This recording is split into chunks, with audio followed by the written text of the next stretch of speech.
Hello everyone, welcome back to my channel. मेरे channel पे जो कोई भी नया आ रहे हैं प्लीज़ सब्सक्राइब कर दीजिए। वीडियो को लाइक और कमेंट करके ज़रूर बताना कि आज की स्टोरी आप लोगों को कैसी लगी।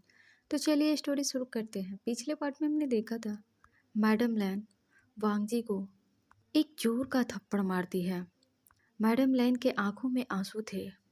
मैडम लैन रोते हुए कहती हैं, आखिर क्यों? तुमने क्यों किया? मैंने तुमसे ये कभी एक्सपेक्ट नहीं किया था कि तुम विंग के साथ ऐसा करोगे। क्या तुम्हें एक बार भी विंग पर दया नहीं आई? वांग जी, विंग उसी तरह मजबूर है जैसे तुम थे। चिंग हंजुन सिर्फ विंग के लिए एक अच्छा पार्टनर ढूंढना चाहता था, लेकिन तुमने क्या किया? तुमने तो उनसे भी बुरा किया। मेरे हस्बैंड ने तुम दोनों का कमजोरी बताकर मुझे छोड़कर चले गए, और तुमने भी तो वही किया। वांग जी कहता है, मॉम, मुझे नहीं पता था मॉम, विंग चल नहीं सकता। अगर मुझे पता होता, मेरे यकीन कीजिए मॉम, मैं वो सब विंग के साथ कभी नहीं करता। वांग जी अपनी नज़रें झुकाकर ये सब अपने मॉम से कह रहा था। उसकी हिम्मत नहीं थी कि वो अपने मॉम के आंखों में आंखें डालकर बात करे। मैडम लैन गुस्से में कहती है, वांग जी, तुमने सही नहीं किया। मैं इसके लिए तुम्हें कभी माफ़ नहीं करूँगी। मैं मानती हूँ तुम्हें गुस्सा सबसे ज़्यादा आता है और तुम गुस्से से पागल हो जाते हो। आखिर क्यों तुम अपने गुस्से को कंट्रोल नहीं करते हो? तुमने विंग के साथ इतना बुरा किया, फिर भी उसने तुम्हें कुछ नहीं कहा। आखिर क्यों तुम विंग पर भरोसा नहीं करना चाहते? वो इनोसेंट है। मैं तुमसे बार बार कहती हूँ, विंग इनोसेंट है। तुम में और चिंगहंजुन में कोई फ़र्क नहीं है वांग जी, कोई फ़र्क नहीं। ये बोलकर मैडम लैन स्टडी रूम से बाहर निकल जाती है। ग्रैंडफादर भी मैडम लैन के पीछे जाते हुए कहते हैं, तुमने आज साबित कर दिया कि तुम चिंगहंजुन के ही बेटे हो। तुम दोनों एक ही जैसे हो। ग्रैंडफादर की बात सुनकर वांग जी की मुठिया कस जाती है। वांग जी गुस्से से अपने आंखों को बंद कर लेता है। लैंसी चैन वांग जी के कंधों पर हाथ रखते हैं और कहते हैं, वांग जी, अब भी देर नहीं हुई है, तुम सब ठीक कर सकते हो। आखिर तुम क्यों विंग की इन्फॉर्मेशन निकलवाना चाहते हो? अगर डैड ने विंग के बारे में छुपाना चाहते हैं, क्या पता इसके पीछे कोई रीज़न हो जो वो नहीं चाहते कि विंग की असलियत हमारे सामने आए।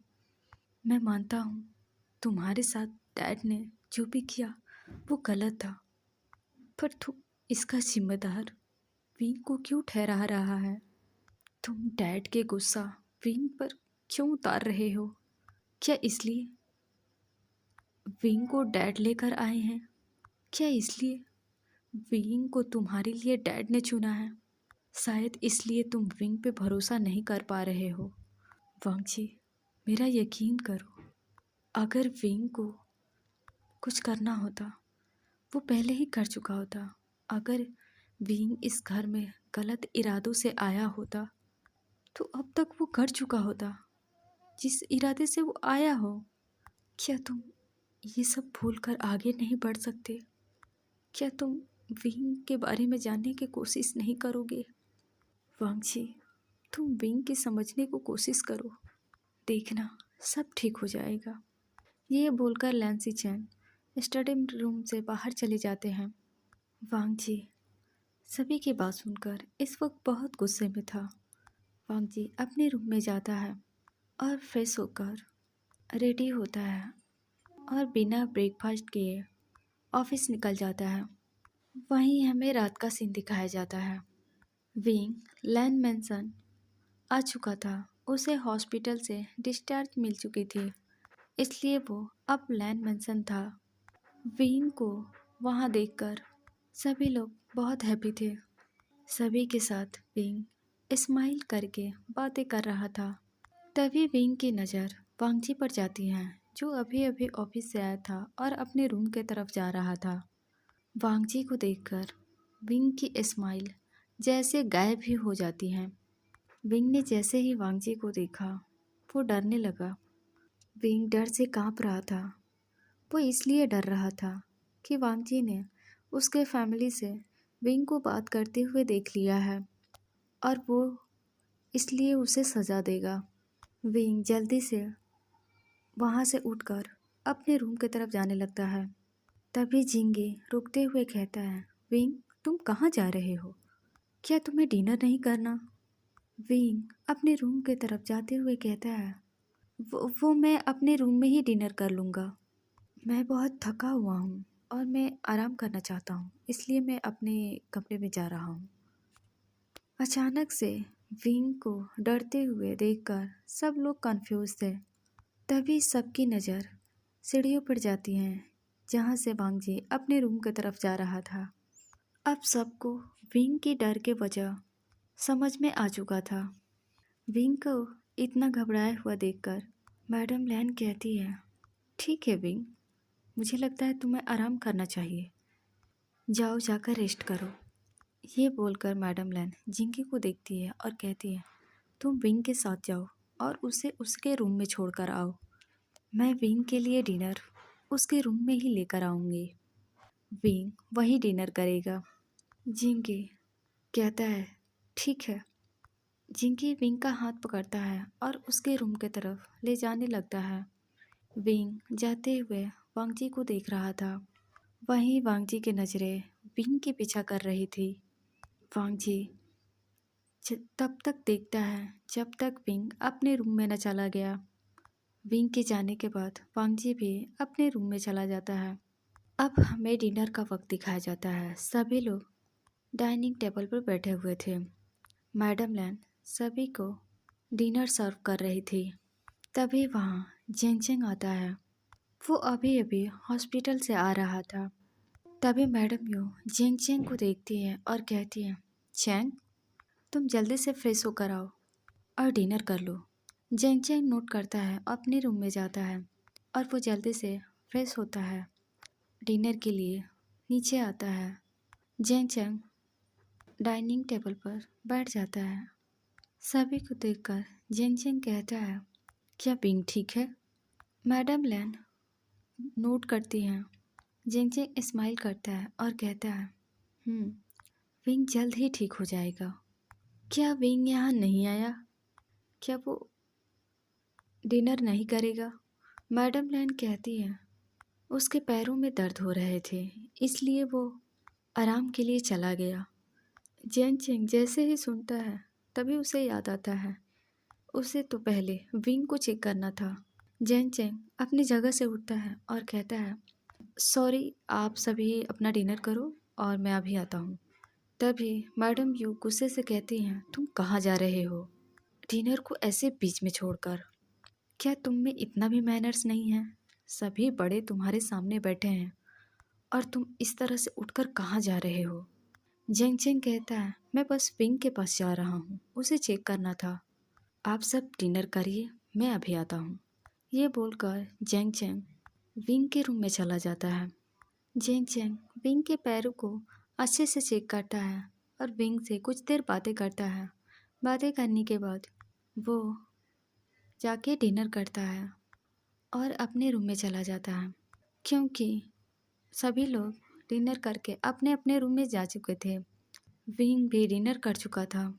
अब हमें आधी रात का सीन दिखाया जाता है। सभी लोग सो चुके थे। वांगजी काफ़ी समय से काम कर रहा था। वांगजी काम को ख़त्म करता है और अपने बेड पर जाकर लेट जाता है, लेकिन वांगजी को नींद नहीं आ रही थी। वांगजी घड़ी को देखता है, जो 2 बज रहे थे। वांगजी उठकर बैठ जाता है और पानी पीने के लिए ग्लास उठाता है तो देखता है उसमें पानी नहीं था। वांगजी अपने रूम से निकलता है और नीचे आता है। वांगजी किचन एरिया में जाता है और पानी पीता है। पानी पीने के बाद वांगजी अपने रूम की तरफ जा रहा था। तभी वांगजी के कानों में विंग के रोने की आवाज़ सुनाई देती है। वांगजी जैसे ही विंग के रोने की आवाज़ सुनता है, उसके कदम वहीं रुक जाते हैं। वांगजी विंग के रूम की तरफ देखता है। वांगजी विंग के रूम में जाना चाहता था, पर वो हिम्मत नहीं कर पा रहा था। वांगजी चुपचाप खड़ा होकर विंग के रूम को देख रहा था। अब भी विंग का रोना बंद नहीं हुआ। वांगजी को अब रहा नहीं गया। वो विंग के रूम की तरफ चला जाता है। वांगजी विंग के रूम में जाता है तो देखता है विंग बेड पे सो रहा था और बेडशीट विंग की मुट्ठियों में कसी हुई थी। विंग अपने राइट पैर को बेड से रफ कर रहा था, जिसे साफ पता चल रहा था कि विंग के पैरों में दर्द हो रहे हैं। विंग अब भी नींद में था और वो नींद में ही दर्द की वजह से रो रहा था। वांगजी विंग के फेस को देखता है, जो रोने की वजह से रेड हो चुके थे। वांगजी विंग के पास जाता है और उसे उठाने की कोशिश करता है। अब विंग दर्द को सहन नहीं कर पा रहा था। वो अपने आँखों को खोलता है। विंग को इतना दर्द हो रहा था कि वो समझ भी नहीं पा रहा था कि वो क्या करे। वांगजी विंग को देखता है और कहता है, तुम्हें क्या हुआ? क्या तुम ठीक हो? क्या तुम्हारे पैरों में दर्द हो रहे हैं? लेकिन विंग वांगजी को कोई जवाब नहीं देता। विंग भले ही नींद में था, लेकिन वो आधी खुली से आंखों से वांगजी को देख रहा था। मेडिसिन के असर विंग अब खत्म हो रहे थे, इसलिए विंग को अपने पैरों में दर्द हो रहे थे। मेडिसिन की वजह से विंग ठीक से अपने आंखों को नहीं खोल पा रहा था। वांगजी देखता है विंग अब भी नींद में है, लेकिन दर्द से रो रहा है और अपने आंखों को खोलने की कोशिश कर रहा है, लेकिन मेडिसिन की वजह से वो नहीं खोल पा रहा है।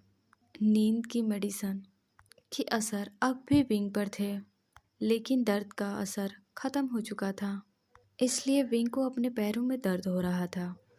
वांगजी अपने मन में कहता है, जरा देखो इसे, इसके पैरों में इतने दर्द हो रहे हैं, लेकिन ये अब भी नींद में है। अपने आंखों को खोलकर मुझे देखने की कोशिश कर रहा है, लेकिन क्या ये उठकर मेडिसिन नहीं लगा सकता? अगर मैं इसका हेल्प करूँगा तो इसे लगेगा मैं ज़रूर यहाँ कुछ करने आया हूँ और सब मुझे गलत समझेंगे। ये सोचकर वांगजी वहाँ से जाने लगता है, लेकिन तभी वांगजी के कानों में विंग की और ज़ोर ज़ोर से रोने की आवाज़ सुनाई देती है। अब ना चाहते हुए वांगजी विंग के पास जाता है और विंग से कहता है, विंग क्या तुम्हारे पैरों में दर्द हो रहे हैं? विंग नींद में ही रोते हुए कहता है, प्लीज़ मुझे मेरे पैरों में बहुत दर्द हो रहे हैं, प्लीज़ कुछ करो, नहीं तो मैं इस दर्द से मर जाऊंगा। मुझे लग रहा है कि मैं बहुत जल्द मरने वाला हूँ। वांगजी देख पा रहा था कि विंग सच में कितना पेन में है। एक तो वो नींद में है, फिर भी वो उठने की कोशिश कर रहा है, लेकिन मेडिसिन के असर की वजह से वो नहीं उठ पा रहा है। वांगजी विंग के फेस को देखता है, जिससे लगातार आंसू बह रहे थे। अब वांगजी को विंग का रोना बर्दाश्त नहीं हो रहा था, इसलिए वो अपने आसपास देखने लगा। वांगजी अपने आसपास देखता है तो उसे टेबल पर मेडिसिन मिलता है। वांगजी वहाँ जाता है और उस क्रीम को ले लेता है। उस क्रीम को लेकर विंग के पास बैठ जाता है। वांगजी उस क्रीम को अपने फिंगर में लेता है और विंग के पैरों की तरफ अपने फिंगर को करता है, लेकिन वांगजी कुछ सोचकर वहीं रुक जाता है। वांगजी ऐसे ही 2 से 3 बार करता है। वांगजी को विंग को टच करने से बहुत अजीब लग रहा था, इसलिए वो अपने हाथों को विंग के पैरों को टच करने से पहले ही लेता है। लेकिन तभी वांगजी के कानों में फिर से विंग की रोने की आवाज़ सुनाई देता है। वांगजी को विंग के इस तरह रोना वांगजी को अच्छा नहीं लग रहा था। वांगजी एक गहरी सांस लेता है और विंग के पैरों को लेता है और अपने गोद में रख देता है और उस क्रीम को विंग के पैरों में रफ करने लगता है। वांग जी विंग के पैरों पर उस क्रीम को लगाने लगता है। विंग दर्द की आवाज़ें निकाल रहा था। वांग जी विंग के एयर के पास झुकता है और फुसफुसाते हुए कहता है, बस थोड़ा देर, उसके बाद तुम्हें इससे आराम होगा। अब तुम्हें दर्द नहीं होगा। फिर वो धीरे धीरे अपने फिंगर को विंग के पैरों पर घुमाने लगता है। वांग जी विंग के पैरों को काफ़ी देर तक मसाज करता है। वांग जी विंग को देखता है और कहता है, ये दर्द तुम्हें मेरे वजह से हुआ है ना? तो मलहम भी मैं ही लगा रहा हूँ। ये दर्द मैंने तुम्हें दिया है, तो मैं ही ठीक करूँगा। वांग जी कुछ देर तक विंग के पैरों पर मसाज करता है। अब काफ़ी हद तक विंग के पैरों को आराम हो चुका था। विंग अच्छा फील कर रहा था। अब वो नींद में नहीं रो रहा था, क्योंकि अब उसके पैरों में आराम हो चुके थे। वहीं दूसरी तरफ मैडम लैन अपने रूम में सो रही थी, लेकिन उन्हें नींद नहीं आ रही थी। मैडम लैन उठकर बैठ जाती है और कहती हैं, क्यों ना वो विंग के रूम में जाकर विंग को एक बार देख ले कि विंग ठीक है या नहीं। ये सोचकर मैडम लैन बेड से उठती हैं और अपने रूम से बाहर निकल जाती हैं। मैडम लैन जैसे ही विंग के रूम के पास आती है तो उन्हें वांग जी का आवाज़ सुनाई देता है। वांग जी रूम को बंद करना भूल चुका था। मैडम लैन झांक कर देखती है तो वांग जी विंग के बेड पर बैठा था और विंग के पैरों को मसाज कर रहा था। तभी तभी जेंग जेंग अपने रूम से निकलता है तो देखता है मैडम लैन विंग के रूम के बाहर ही खड़ी थी। जेंग जेंग भी विंग को देखने ही आ रहा था। उसने देखा कि मैडम लैन विंग के रूम के बाहर खड़ी है। जेंग जेंग चुपचाप आता है, मैडम लैन के पीछे खड़ा हो जाता है। तो वो अंदर का नज़ारा देखकर उसकी आंखें बड़ी हो जाती हैं। मैडम लैन जेंग जेंग को वहाँ देखकर पहले तो वो डर जाती हैं, लेकिन फिर जब जेंग जेंग को देखती हैं तो वो नॉर्मल हो जाती हैं। वो दोनों छुपकर वांग जी को देख रहे थे कि वांग जी क्या कर रहा है। वो दोनों फुसफुसा कर आपस में बातें कर रहे थे। वो ऐसे बात कर रहे थे जैसे उनकी आवाज़ कुछ दूर तक ना जाए। वो दोनों एक दूसरे से इशारों में बातें कर रहे थे। कुछ देर ऐसे ही देखने के बाद मैडम लैन जेंग जेंग को वहाँ से खींचकर दूसरी जगह ले जाती हैं और कहती हैं, जेंग क्या तुमने भी वही देखा जो मैंने देखा? जेंग चेंग अपने आंखों को छोटी करके मैडम लैन को देखता है और कहता है, मुझे लगता है आंट आपका ये डेविल बेटा अब सुधर रहा है।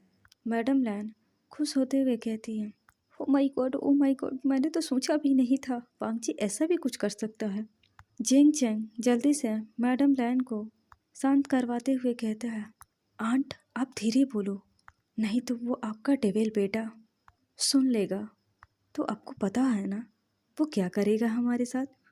वैसे भी उसके कान और आँख दोनों बहुत तेज है।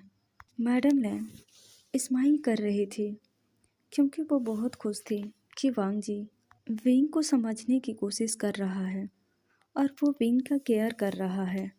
उन्हें ये देखकर बहुत अच्छा लग रहा था। मैडम लैन कहती है, भले ही मेरा बेटा पत्थर डील है, लेकिन उसे देखकर मुझे ऐसा लग रहा है आज भी उसके दिल में कहीं ना कहीं सॉफ्ट कॉर्नर है। देखो तो कैसे वो अपने ओमेगा की केयर कर रहा है। अगर वो विंग वांग जी के लिए अनजान होता तो आखिर वांग जी विंग की इतनी केयर क्यों करता? वो भले ही हम सब के सामने विंग को अपना ओमेगा नहीं मानता, पर ये सच है वांग जी है तो विंग का अल्फा ही ना, और वांग जी इससे कब तक भागेगा। तभी जेंग जेंग चिढ़ते हुए कहता है, आंट मुझे लगता है आपको ज़्यादा खुश होने की ज़रूरत नहीं है। मत भूलिए इस दर्द के पीछे उसी का हाथ है। उसने ही विंग को दर्द दिया है और वही मलहम भी लगा रहा है। आपको पता है आंट, मुझे पूरा यकीन है विंग हमारे वांग जी को पूरी तरह से बदल देगा।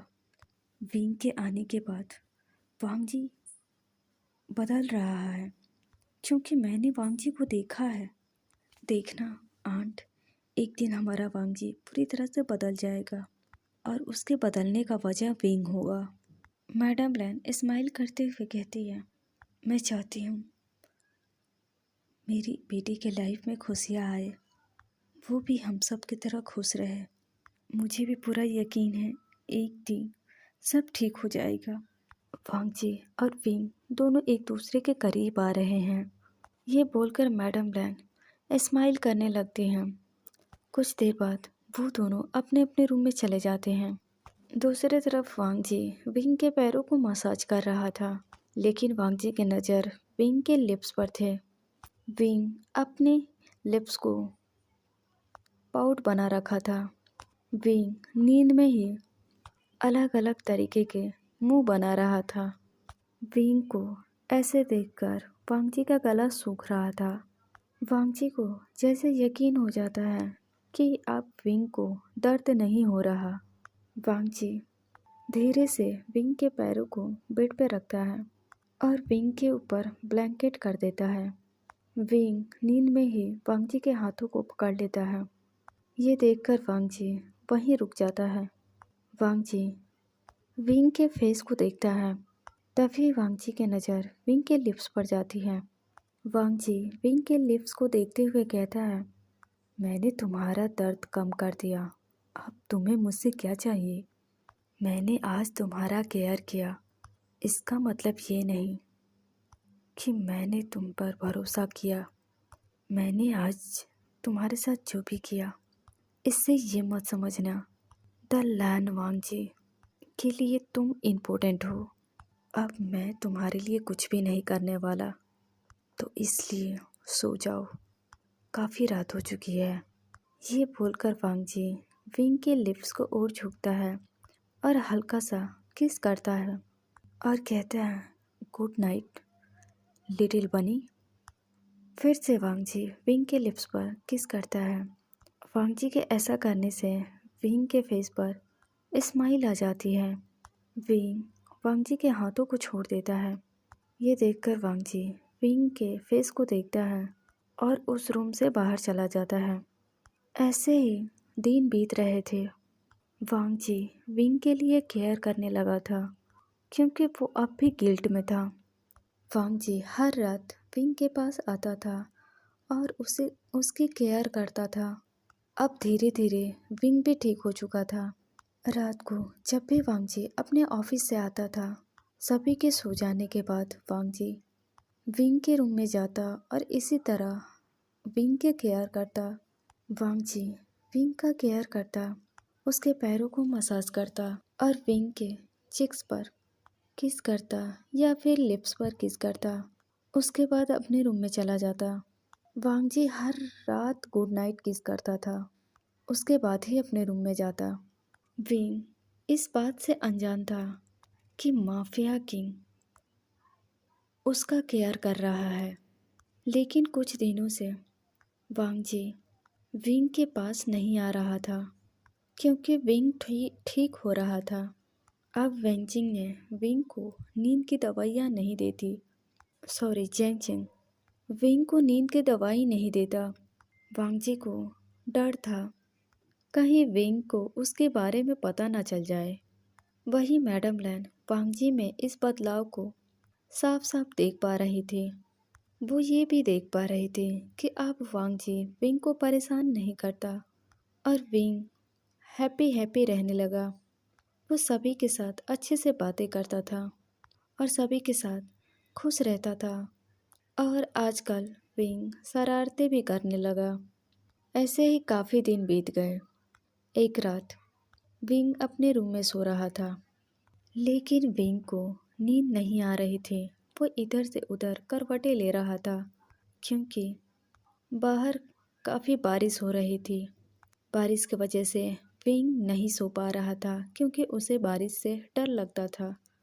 विंग बेड से उठता है और बालकनी में चला जाता है। वो बारिश को देख रहा था। वांगजी अपने रूम में था, काम कर रहा था। उसकी काम खत्म हो जाती है तो वो सोचता है क्यों ना वो एक बार विंग को देख ले।